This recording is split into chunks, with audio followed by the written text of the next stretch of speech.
Bonjour Juan Branco. Bonjour. Vous êtes avocat, écrivain. Vous nous recevez ici à Chartres parce que vous venez de donner une conférence avec notamment Priscilla Ludowski sur le mouvement des Gilets jaunes. Justement, ce week-end se tient l'acte 22 du mouvement. Qu'est-ce que vous en pensez? Je pense que le fait que le mouvement est tenu depuis bientôt 5 mois, c'est juste le résultante naturelle du fait que la parole de toute une partie de la population française n'est plus portée dans l'espace institutionnel, ni au sein de l'Assemblée et du Sénat, où il y a, je le rappelle, 0% d'ouvriers et 5% d'employés, ni au sein des grands corps de l'État, en gros, de là où sont issus ce que l'on dit être les meilleurs élèves de la République, Polytechnique, l'ENA et Normal Sup, où il y a en moyenne 1% d'enfants d'ouvriers qui intègrent ces espaces-là. Et évidemment, du coup, dans tous les espaces dérivés, notamment l'espace journalistique, où la parole et le vécu des classes les plus populaires ne sont que rarement portés, et surtout beaucoup moins portés par les personnes les plus visibles, qui sont en général les plus favorisées, mais aussi les descendantes de personnes les plus favorisées. Donc on se retrouve dans une situation où en gros on a un étouffoir assez paradoxal, parce que par exemple, une grande partie de la profession journalistique est extrêmement précaire et a beaucoup de difficultés à s'installer au sein de son travail, de faire son travail correctement. Et pourtant, cette partie-là est devenue comme invisible, et elle sait très bien que pour avoir accès à la fonction journalistique, à cette fonction qui va permettre de porter une parole et de contrôler les pouvoirs, eh bien, elle est obligée de faire des compromis et de s'assimiler, en fait, dialectiquement, à une forme de discours qui est celui des dominants. Et quand, dans cette situation-là, on a l'ensemble de l'espace institutionnel et donc en gros de l'espace représentatif qui est absorbé par les classes les plus favorisées et par leurs héritiers, eh bien on se retrouve à un moment avec des intérêts qui sont à chaque fois moins défendus, et ce sont ceux évidemment des classes les plus populaires. Eh bien ces personnes-là, ces classes-là, à un moment, à force de ne pas se sentir représentées, à force de voir leurs intérêts en effet atteints par les décisions de leurs gouvernants, finissent par vouloir s'exprimer d'une façon ou d'une autre et donc sortent dans la rue. Et je pense que là, à partir du 17 novembre, a commencé à s'effectuer ce que je pense être un rééquilibrage naturel au sein de la société française, où à nouveau c'est à peu près 50% de la population active française, parce que les ouvriers et les employés représentent 50% de la population active française, à nouveau essayer de revendiquer un droit à la parole pour qu'évidemment derrière leurs conditions de vie s'améliorent et qu'on ne vive pas dans la 6e puissance mondiale en ayant des difficultés à se chauffer ou à nourrir ses enfants. Et donc en fait cette rupture elle est naturelle et elle est structurelle, donc elle est appelée à durer tant qu'il n'y aura pas de réforme du système qui permettra à ces voix de se faire entendre, soit de façon indirecte pour ceux qui pensent encore pour ceux qui croient encore dans la démocratie représentative, donc c'est-à-dire en réformant l'ensemble du système à la fois électoral mais aussi éducationnel, qui fasse que chaque enfant ait exactement les mêmes chances aujourd'hui de réussir dans le pays, ce qui est loin d'être le cas. Aujourd'hui, s'il n'y a que des enfants des classes favorisées qui intègrent les grandes écoles, c'est pour une raison très simple, c'est que le système est fait de façon à leur permettre d'intégrer ces grandes écoles, parce que des moyens sont alloués dès leur plus jeune âge pour leur permettre d'acquérir les codes qui sont ceux qui, in fine, sont requis dans ces concours-là, mais aussi tout simplement pour légitimer leur position dominante au sein de la société. Donc il y a leurs parents, leurs grands-parents, leurs arrière-grands-parents qui ont acquis leur capital d'une façon ou d'une autre. Et en fait, derrière, ces héritiers, en réussissant ces concours des grandes écoles, vont voir légitimer leur position dominante dans la foulée. Or, la méritocratie et la promesse de la méritocratie républicaine qui fait qu'aujourd'hui, les gens ne se rebellent pas contre cette partie-là du système parce qu'on est tellement bercé depuis l'enfance dans le fait qu'en fait, il y aurait une forme de crédibilité au fait qu'en effet, tout le monde a sa chance aujourd'hui en France. Ce que Bourdieu et tous les sociologues depuis ont complètement déconstruit, eh bien, cette croyance crée de l'adhésion et crée une forme de passivité. Eh bien, remettre les chiffres en avant et montrer qu'aujourd'hui, un enfant d'ouvrier n'a aucune chance d'arriver à des positions sociales dominantes au sein de la société et du coup d'emporter avec lui le vécu de ses parents, son propre vécu et ses difficultés et du coup de peser sur des décisions de façon à ce que ses intérêts soient pris en compte, c'est un élément essentiel. Donc ça c'est si on croit dans la démocratie représentative encore. Mais ce qui émerge avec les Gilets jaunes, c'est quelque chose de merveilleux je trouve, c'est qu'il y a une rupture, le fruit de cette rupture de confiance envers les médias, envers les politiciens, etc., produit une volonté de réappropriation directe du pouvoir et de la possibilité de décision. Des instruments comme le référendum d'initiative citoyenne, ça pourrait sembler un gadget.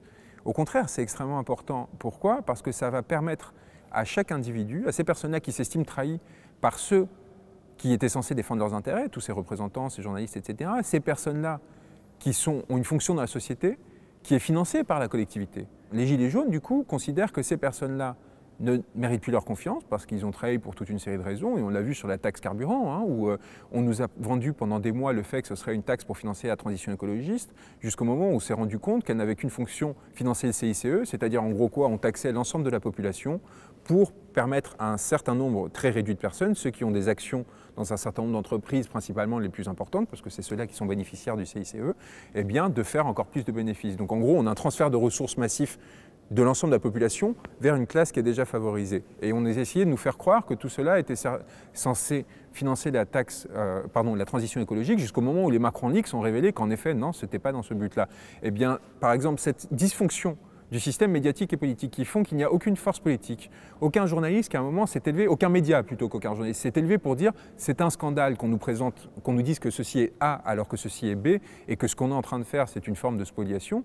Le fait que personne ne fasse ça, ça fait qu'à un moment les gens ont décidé de se saisir de leur propre destin et de prendre leur destin en main de différentes façons, en manifestant, mais aussi en réclamant que des outils comme le RIC leur permettent de peser directement sur ces décisions-là et de prendre directement des décisions qui fassent que, par exemple, sur les aéroports de Paris, la Française des Jeux, etc., sur la privatisation, sur les questions de taxes, ils puissent, à tout moment où ils sentent que les représentants ne prennent plus des décisions en leur faveur, se ressaisir de la parole et directement prendre une décision. Ça produit quoi comme effet secondaire? Une intimidation pour les décideurs et les hommes politiques qui sauront qu'à tout moment, ils auront le couperet d'une éventuelle procédure via ce référendum d'initiative citoyenne qui feront qu'ils seront naturellement beaucoup plus attentifs aux intérêts de l'ensemble de la population et notamment des classes les plus populaires. Donc je pense qu'en fait, il y a une sorte de prise de conscience extrêmement forte de la nécessité, et peut-être que si on suit cette voie la plus radicale, entre guillemets, parce qu'en fait elle est finalement très attendue et très anodine de la part des Gilets jaunes, ça pourrait avoir un effet bénéfique majeur, c'est-à-dire qu'on finirait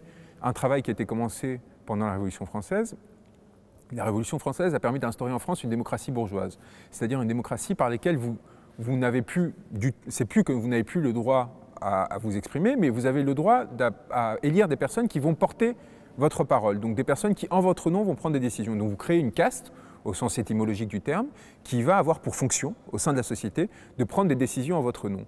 Eh bien, je pense qu'aujourd'hui, notamment grâce au progrès de l'instruction et à l'évolution des moyens de communication et des technologies qui influencent le politique, je pense qu'aujourd'hui, le peuple français, les peuples du monde entier sont arrivés à un degré de maturité suffisante pour qu'ils puissent, lorsqu'ils le décident, se prononcer directement sur des sujets politiques sans avoir à passer par cette caste intermédiaire, encore une fois au sens neutre du terme, qui jusqu'alors faisait filtre et leur permettait de porter leur parole. Donc en fait, il y aurait les Gilets jaunes, si on suivait cette voie la plus radicale, permettrait une forme d'approfondissement démocratique, une nouvelle étape d'approfondissement démocratique pour arriver à une véritable démocratie. Donc je trouve ça très simple parce que quoi qu'il arrive, que l'on suive la voie la plus conservatrice ou la plus radicale au sens étymologique du terme, c'est-à-dire de retour à une racine du mot démocratie, le pouvoir pour le peuple, évidemment, je pense qu'à partir de là, on aura un assainissement de la démocratie française et une correction des torts massifs qu'a provoqué la Ve République, dont je parle notamment dans mon ouvrage Crépuscule. Justement, Crépuscule, vous avez décidé de l'éditer après avoir vu le mouvement des Gilets jaunes. Est-ce que vous pouvez nous raconter ?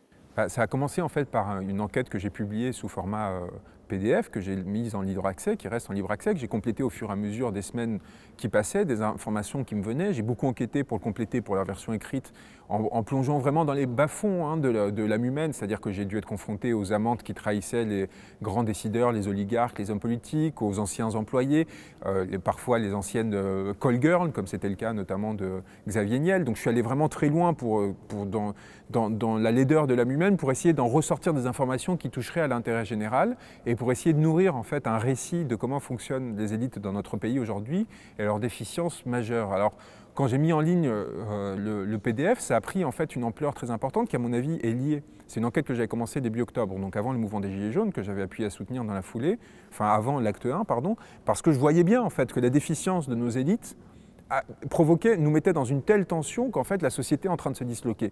Et je ressentais vraiment le besoin qu'il y ait cette rupture au sein de la société pour qu'enfin on sorte de cet entre-soi étouffant dans lequel s'était enfermée une partie des élites françaises. Et donc, cette enquête a eu un succès énorme sur Internet, avec plusieurs centaines de milliers de téléchargements, je pense pour une seule raison, c'est que les personnes cherchaient des outils pour comprendre ce qui était en train de se passer et pourquoi, en fait, avec l'élection de Macron notamment, ils s'étaient sentis à ce point floués, ils se sentaient un an après, alors qu'on leur avait vendu quelque chose qui ressemblait au Messie, ils se sentaient trompés et pourquoi les décisions qui étaient prises allaient à leur encontre. Alors, traditionnellement, on se refuge soit dans l'abstention, soit dans une sorte de rejet et de nihilisme politique Pourquoi? Parce qu'on se sent complètement impuissant face à la violence des puissants. Je pense que les gilets jaunes, violence pardon, des dominants. Je pense que les gilets jaunes ont désactivé cet effet-là et donc on nourrit un effet une recherche de compréhension très importante. Et là, j'avais une fonction, je pense, de passage en fait, naturellement, qui s'est interposée. Moi, qui avais vécu dans ces sphères-là, qui avait rencontré ces oligarques, Xavier Niel, certains des principaux ministres d'Emmanuel Macron, dont Édouard Philippe, qui avait essayé de m'amener à travailler avec eux, mais aussi l'espace médiatique où j'avais été très inséré, très repéré depuis mon plus jeune âge, mais aussi les grandes écoles, Sciences Po, Normal Sup, etc. J'avais une masse d'informations extrêmement importante que je pouvais redistribuer, ce qui donnait des outils aux gens, non seulement de se mobiliser et de comprendre les ressorts en fait, de la crise à laquelle on était confronté, mais aussi quelque part d'éviter une forme d'effondrement moral qui ferait qu'on se dirait bah oui justement on se sent complètement impuissant parce que tout ça c'est trop incompréhensible, trop complexe, etc. Et alors c'est aussi un grand outil je pense contre toute forme de complotisme et notamment contre les stratégies du bouc émissaire qui font que quand vous ne comprenez pas vous cherchez des solutions simplistes, alors ça peut être des francs-maçons, des juifs, etc. Et là en fait en donnant vraiment des clés de compréhension du système tel qu'il fonctionne véritablement de l'intérieur, en montrant à quel point il alimente la corruption, donc pas du tout pour le dédouaner mais au contraire pour l'accuser frontalement, je permets aux gens d'avoir une forme d'émancipation, en fait, de libération par rapport au discours un peu enfermant dans lesquels ils auraient pu se trouver.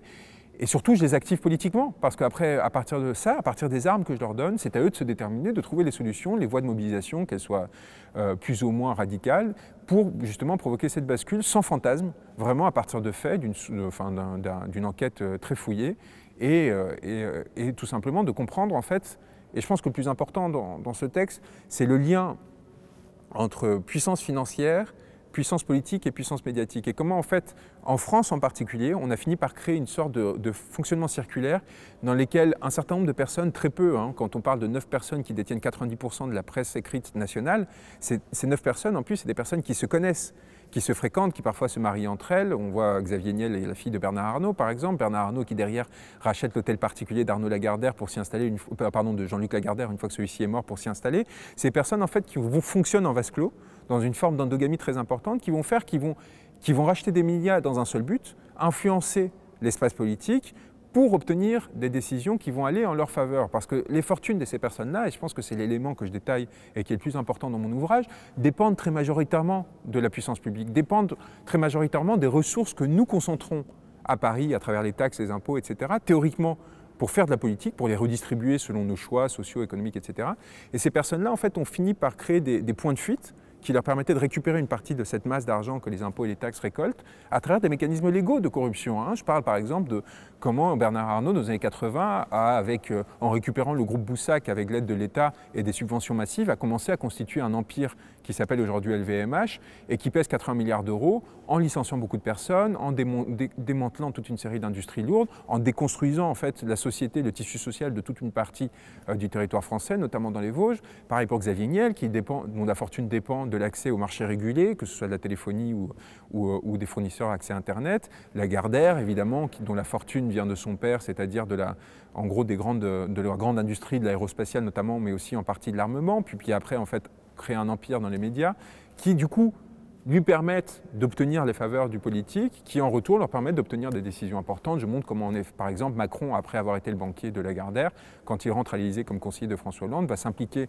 dans les négociations entre Lagardère et EADS pour vendre ses actions dans l'entreprise qui deviendrait Airbus et en tirer près de 100 millions d'euros de dividendes. Et évidemment, qu'est-ce qui va se passer dans la foulée? Et ce n'est pas complotiste, c'est juste factuel. Après, on peut penser que c'est un pur hasard, que ce soit le JDD ou Paris Match par le truchement de Mimi Marchand, qui sont des propriétés de Lagardère, vont faire campagne pour Macron de façon massive avec un nombre de unes complètement délirantes, des fausses paparazzades qui vont mettre en une, qui vont en fait servir à faire connaître cet individu qui s'était fait coopter au sein des élites du Petit Paris, le faire connaître au reste de la population française pour le faire adopter, introniser, une fois que l'ensemble des autres candidats du système se sera effondré, et bien pousser massivement à son élection.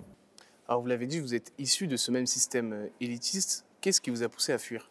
L'absence d'attrait et de désir qui règne au sein de cet espace-là, c'est-à-dire que Ces personnes ne sont pas forcément brillantes, n'ont pas forcément d'exigences intellectuelles très importantes et n'ont pas de vocation à servir des idées, mais seulement des intérêts. Or moi, je n'ai pas un fantasme particulier du yacht ou de la réplique en marbre doré, marbre rose, pardon, du Trianon de Versailles où habite aujourd'hui Xavier Niel. J'ai plutôt pour fantasme de vivre dans une société où il y a un rapport humain beaucoup plus important qu'aujourd'hui et qu'il n'y ait pas en fait des creux dans lesquels on risque à tout moment de sombrer par isolement, par tout simplement défonction. Parce que c'est ce qui est en train de se passer, hein. À force de détruire les ressources collectives, les services publics, etc., il y a de plus en plus de personnes qui se retrouvent sans véritable rôle dans la société ou très précarisées de façon à ce qu'à n'importe quel moment, ils pourraient sombrer dans l'isolement. Et cette absence de sens et cette destruction radicale du rapport humain m'a affecté personnellement. J'ai vécu beaucoup de personnes de mes promotions, hein, des personnes qui ont fait de grandes études de Sciences Po et compagnie, se retrouver dans ces trappes à misère sociale, avant tout des trappes économiques, où ils avaient le choix entre avoir des travaux très bien financés. Moi, des travaux, pardon, mais on m'a proposé, enfin, c'est même pas on m'a proposé, j'ai gagné jusqu'à 8 000 € par mois à une période de ma vie, sauf que pour cela, vous deviez renoncer à toute forme en fait, d'ambition intellectuelle ou d'intégrité, et ça vous rendait parfaitement malheureux, en fait. Et donc, à un moment, provoquer cette rupture et amener à ce que des personnes ne sombrent pas dans la folie, ne se suicident pas, ne meurent pas de toute une série de conséquences physiques hein, qui sont le fruit du précariat, du chômage, etc. Je rappelle toujours cette étude de l'INSERM, 10 à 15 000 morts par an du fait du chômage, et du seul chômage. On ne parle pas du précariat, on ne parle pas de toutes les autres formes de violence sociale qui s'expriment à ce pays. C'est 450 000 personnes en 30 ans. Je ne sais pas si on se rend compte du massacre que cela constitue. Eh bien, essayer juste de réparer cette société et d'utiliser ce capital énorme qu'elle m'a donné, parce qu'encore une fois, on est rentré dans un système où on avait l'impression que les personnes qui ont fait des grandes études, eh bien, on leur devait quelque chose, parce que ce seraient des personnes particulièrement brillantes ou autres.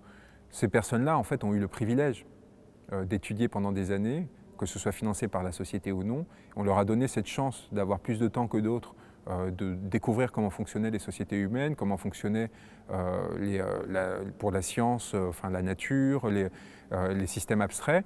Ces personnes-là nous doivent quelque chose parce que c'est collectivement que l'on a fait cet effort pour construire ces institutions, pour leur permettre de s'émanciper et, in fine, de nous émanciper. Et ce devoir, il est particulièrement important pour ceux qui, derrière, en plus, ont intégré les grands corps et donc ont eu accès à des fonctions de responsabilité très importantes à un très jeune âge. Ils le font théoriquement pour servir la société. Or, la personne que l'on nous a voulu nous présenter comme un exemple, c'est Emmanuel Macron qui, au lieu de servir cette société, est parti chez Rothschild après avoir intégré l'inspection des finances. Il a été recruté chez Rothschild pour une seule raison, du fait des réseaux qu'il avait au sein de l'État, du fait de ce pouvoir que lui donnait la société française pour construire quelque chose au bénéfice de la société française.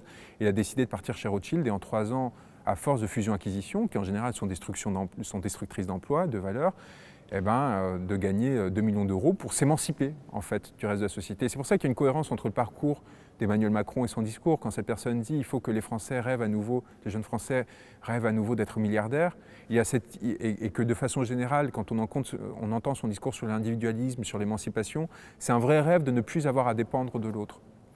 Alors moi, je pense que le sentiment d'altérité et la conscience qu'il faut vivre en fait en rapport avec l'autre et qu'il ne faut pas, il suffit pas d'envoyer les vieux dans des EHPAD et les personnes non productives, ceux qui sont rien, pour reprendre encore ces terminologies. On voit bien en fait comment ça commence à faire sens dans des machines à broyer. Je considère qu'en fait, il y a une richesse humaine beaucoup plus large que celle à laquelle probablement il a eu accès et qu'à partir de là, en fait, ce type de parcours ne devrait jamais être mis en exemple d'une réussite, parce qu'il n'y a pas de réussite individuelle. Et une réussite individuelle qui se fait en plus en pillant les ressources collectives, c'est au contraire quelque chose de destructeur. Et vous me demandiez comment j'en suis arrivé là. Probablement parce que j'ai la chance d'être l'enfant de parents qui ont fui les dictatures des années 70, mais ça c'est un discours creux. Ce qui est plus important, c'est qu'ils sont sortis de sociétés qui étaient encore structurées. C'est-à-dire que comment est-ce que vous faisiez pour survivre dans un petit village sous l'Espagne franquiste ou salazariste, alors que justement vous recherchiez une forme d'émancipation, eh bien vous compreniez qu'il y avait un système d'entraide qui passait en dehors de l'État, qui passait en dehors des systèmes traditionnels, en fait, enfin des systèmes politiques et de réussite individuelle, parce que tout était bouché à l'échelle nationale et que les systèmes étaient figés. Or, justement, je pense qu'ils m'ont donné quelque chose qui m'a apporté une autre chose dans la foulée, c'est qu'en faisant de moi un enfant d'immigré, enfin moi-même étant né en Espagne, donc en n'ayant pas beaucoup de famille en France, aucune, à part en fait mes parents et ma petite sœur, je savais à quel point je dépendais du bon fonctionnement de la société pour ne pas me retrouver dans une de ces trappes dont je parle. J'étais plus vulnérable que la moyenne, même si par ailleurs on a eu un parcours de vie très riche, hein, avec l'accès à beaucoup de facilités. Il y avait quand même cette chose-là qui, en termes de lien social, parce que mes parents eux-mêmes étaient étrangers et que leur cercle social n'était pas forcément encore à Paris complètement, parce que les espaces familiaux n'étaient pas en France, qu'ils étaient loin, eh bien une conscience de ce que la dépendance à l'autre non seulement crée, mais aussi la richesse qu'elle apporte et la nécessité pour les personnes qui n'ont pas la chance, justement, d'avoir vécu dans des familles riches et confortables, comme Emmanuel Macron ou comme moi, j'ai pu y avoir accès à un moment de ma vie, même si la période a changé. Eh bien, ces personnes-là, il faut toujours être en lien avec eux et leur permettre justement d'avoir accès à cette ressource qui n'est pas tangible. C'est pas de l'argent, pas seulement de l'argent, même si c'est très important, les filets de sécurité sociaux, etc. Et leur permettre justement de survivre et pas simplement d'être dans une idéologie productiviste dans laquelle on en ferait une chair à marcher. Alors dans Crépuscule, vous dévoilez qu'en 2014, vous êtes reçu par Xavier Niel. Est-ce que vous pouvez nous raconter? Oui, c'est un déjeuner en fait qu'il organise, qui est assez banal, hein, parce qu'il l'organise de façon récurrente avec un certain nombre d'impétrants, de personnes qu'il considère comme, puisque sortant de ses élites, qui pourraient le servir et lui être intéressantes à terme. Et donc il leur fait un numéro de séduction assez important à chaque fois, assez creux, hein, dans lequel vous ne voyez pas la véritable personne, vous voyez un personnage qui s'est construit, ce même personnage qui s'est construit justement avec l'aide de Mimi Marchand, qui serait l'homme en dehors du système, etc. Il en arrivait même quand même à me dire qu'il ne s'entendait pas bien avec Bernard Arnault, son beau-père, alors qu'ils ont en fait investi dans beaucoup d'affaires, j'ai découvert plus tard ensemble, pour essayer de faire croire qu'il ne s'était pas intégré à cette sphère-là. Et quand j'ai vu en fait cette fabrique et cette endogamie qui s'était fabriquée, qui s'était mise en place, dont j'avais prévenu Xavier Niel lors de mon déjeuner, pour revenir à ce déjeuner de janvier 2014, des dangers qu'il créait, et j'avais fait en fait en lui disant, non seulement pour la société, mais même pour lui-même. C'est-à-dire que dès le moment que l'on commençait à acheter de façon compulsive des médias, Le Monde, L'Observateur, etc., il y avait un risque très important de confusion des genres qui faisait que même s'il avait été honnête, ce qui n'était pas le cas, il y aurait un reproche et une tension qu'il créerait dans l'espace démocratique dangereuse. Eh bien, quand j'ai vu en fait 4 ans plus tard que cette personne-là qui m'avait dit lors de ce déjeuner qu'Emmanuel Macron souhaitait devenir président de la République et qu'il le deviendrait probablement, et qu'il m'avait fait entendre qui se mobiliserait en sa faveur, chose qui a été confirmée depuis, hein, notamment par l'ouvrage Mimi publié chez Grasset. Eh bien, quand j'ai vu 4 ans plus tard les conséquences, c'est-à-dire qu'en effet Emmanuel Macron avait été élu et que M. Niel continuait avec Bernard Arnault d'organiser ses coteries visant à influencer la production d'informations de façon très douce, mais peut-être pas si douce que ça, j'ai décidé de me désolidariser définitivement et de rompre avec cet espace-là et d'en révéler le fonctionnement interne. Votre livre Crépuscule caracole en tête des ventes, mais il y a quand même un silence médiatique autour. Est-ce que vous pensez réellement que c'est lié au fait que la plupart des médias appartiennent justement à ces hommes d'affaires? Structurellement, c'est le cas, hein. J'ai quand même fait les radios des nationales belges, portugaises, espagnoles, les matinales en plus, hein, pas des infos, pas des médias secondaires, le premier quotidien norvégien, enfin des choses qui sont quand même d'une importance assez amusante, même si ça pourrait sembler de l'anecdotique. Et le silence absolu qui préside à la réception de cet ouvrage, qui en effet est vraiment en tête des ventes, c'est pas une invention, hein. On est vraiment au niveau de Guillaume Musso, ce qui est quand même assez exceptionnel et rigolo. Eh bien, ce silence, il est le fruit de ce que je raconte dans cet ouvrage, tout simplement. Et c'est une magnifique mise en abîme, c'est-à-dire pas forcément un complot, pas forcément des réseaux qui s'activent pour détruire à l'avance, mais une forme de connivence qui font qu'il y a un point aveugle majeur au sein de l'espace informationnel français. C'est en effet ces liens entre puissance oligarchique, donc entre médias, fortune financière ou économique de première importance et pouvoir politique. Et si vous remarquez, c'est le seul creux réel dans l'espace informationnel français, qui par ailleurs a beaucoup de journalistes de grande qualité, mais il y a un point aveugle. Or, ce point aveugle est devenu déterminant pour le devenir de notre espace démocratique, c'est-à-dire qu'il permet aujourd'hui de créer des distorsions telles qu'ils affectent directement les choix des citoyens. Pourquoi? Parce qu'une démocratie où l'information est viciée et où vous avez une concentration telle du politique sur un événement particulier qui est l'élection présidentielle tous les 5 ans, eh bien, il suffit qu'il y ait une dérive qui à un moment s'installe, que l'on ne puisse pas contrer parce qu'il y a des effets de bord. Je ne dis pas que Lagardère a fait Emmanuel Macron, mais il suffit que vous lanciez plusieurs unes de Paris Match successives où vous faites monter cette personne-là, non seulement pour lui créer une notoriété artificielle, mais pour ensuite amener Gala, VSD, etc. à se dire on ne peut pas rater ce phénomène-là, vu qu'ils ont racheté pas n'importe quel média, mais les médias en fait qui envoient les signaux les plus importants. Et de la même façon que le JDD avec 4 unes en 2 mois et demi, les 2 premiers mois et demi qui ont suivi la nomination d'Emmanuel Macron ministre de l'économie, c'est quand même pas rien pour un hebdomadaire. Eh bien, ça provoque quoi? Ça provoque évidemment un effet d'entraînement massif qui fait que quand par ailleurs Xavier Niel, lorsqu'il déjeune avec le directeur du Monde et avec son directeur général, lui dit « Regardez, il y a ce jeune homme plutôt qui est bien, faites attention à lui, surveillez-le ». Et après, par ricochet, de bonne foi, les personnes font circuler cette information. Vous voyez, en fait, c'est de la production douce. C'est pas un complot ou quelque chose de systématique, mais qui en fait que par effet de suivisme et par les effets structurels du fonctionnement de l'espace médiatique aujourd'hui, vous pouvez très rapidement créer en fait des vagues de notoriété extrêmement brutales qui sont très difficilement contrables en quelques mois. Et encore une fois, vous vous retrouvez avec un Emmanuel Macron que l'on a dû nous présenter puisque son parcours n'avait rien de valeureux, hein, comme un grand pianiste alors qu'il avait eu un... Comment est-ce qu'on justifiait ça? En disant qu'il avait un 3e prix au Conservatoire municipal d'Amiens.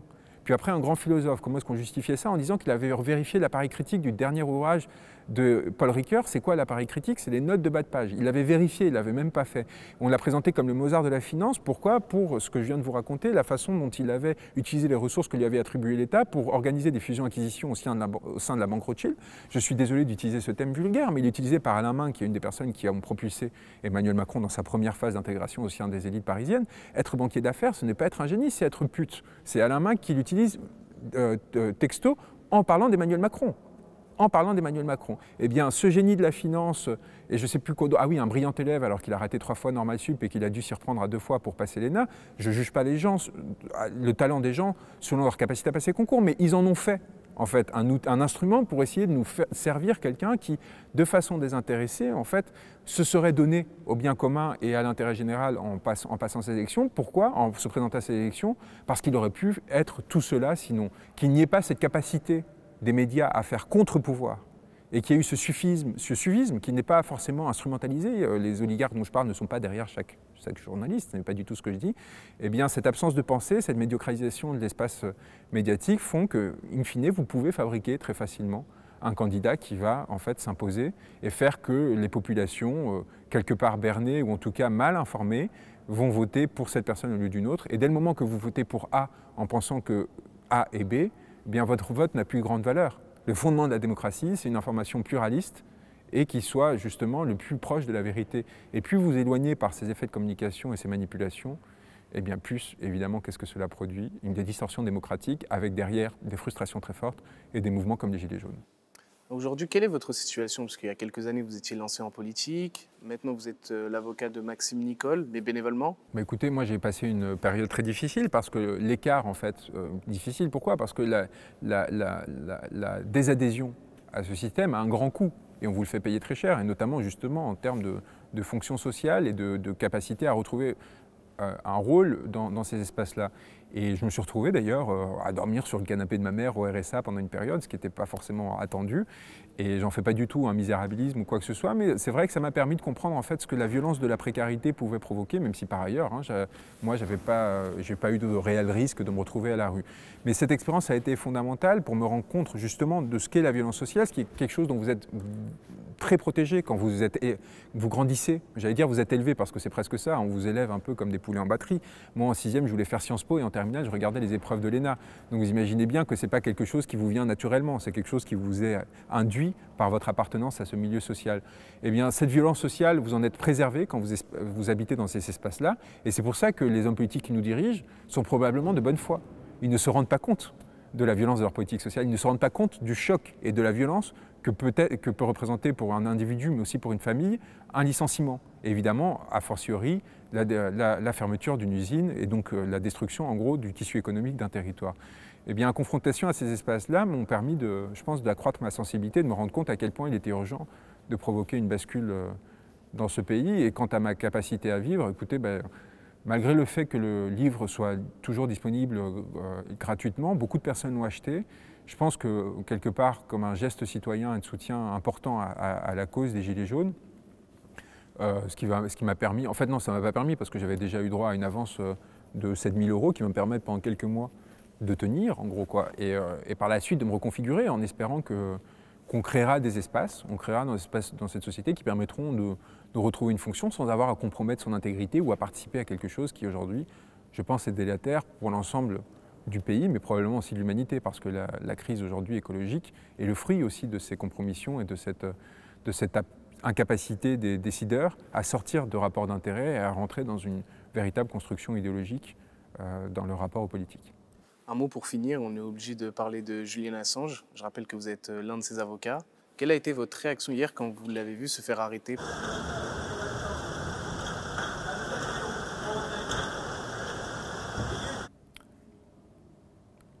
J'ai ressenti une grande honte pour toutes les personnes qui, depuis des années, prétendaient que cet homme avait fait le choix volontaire d'être enfermé dans cette ambassade. Et ils ont été beaucoup, y compris dans l'espace médiatique, surtout peut-être dans l'espace médiatique.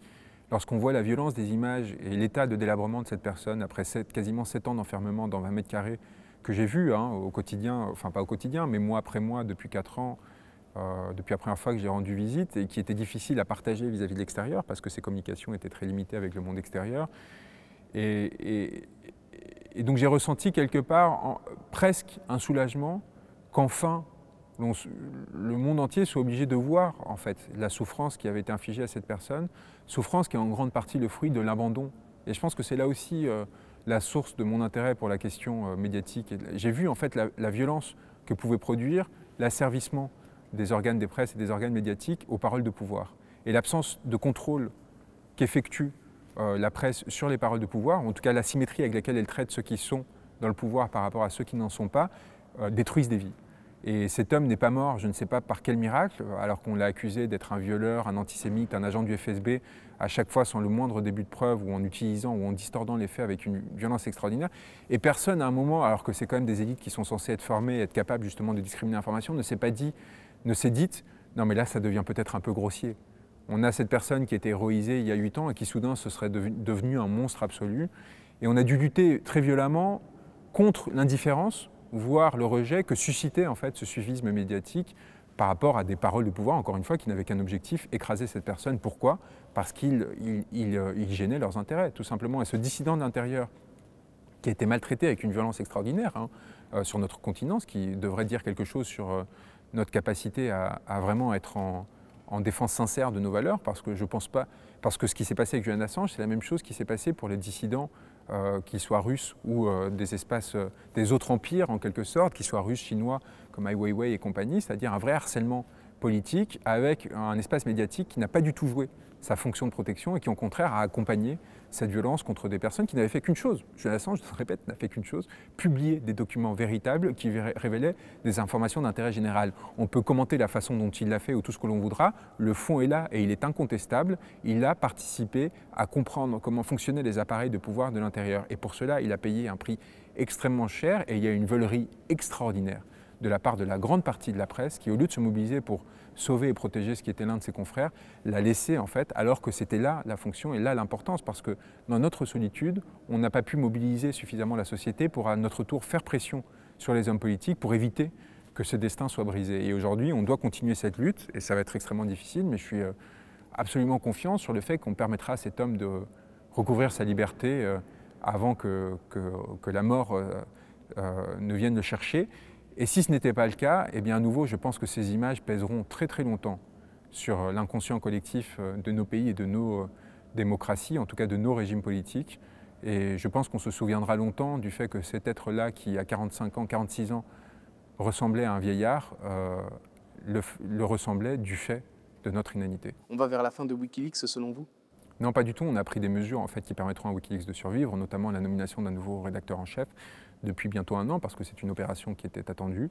Et c'est la meilleure façon en fait, de permettre au combat de Julian Assange de survivre. C'est non seulement de faire vivre Wikileaks, mais surtout de continuer à l'améliorer, le perfectionner, faire que des erreurs qui ont été commises dans le passé ne se reproduisent plus et continuer en fait à se battre tout simplement pour la transparence et la liberté de l'information. On a beaucoup reproché à Julian Assange de se concentrer sur les États-Unis et surtout sur les États-Unis. Et je pense que ça montre un manque de pensée en fait, de la part des journalistes qui ont fait ce travail. Julian Assange est un dissident.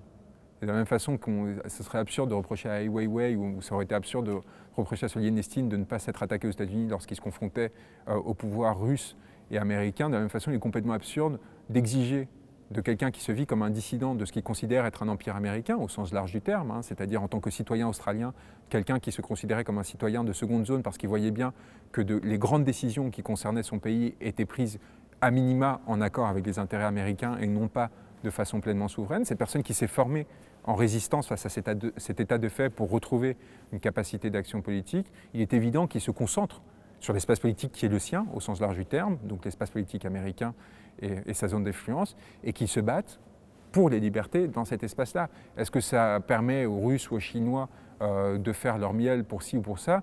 Je pense que c'est avoir une vision assez étriquée du monde et penser que si les uns perdaient, les autres gagnaient. Je pense que le monde ne fonctionne malheureusement, heureusement, pas comme ça, et que montrer les défaillances d'un système ne permet aujourd'hui, surtout dans un moment où il y a une relative pacification des relations internationales, que d'améliorer ce système, en tout cas il faut l'espérer, et non pas participer à telle ou telle politique de puissance. Merci Juan Branco d'avoir pris le temps de répondre à nos questions. Merci à vous.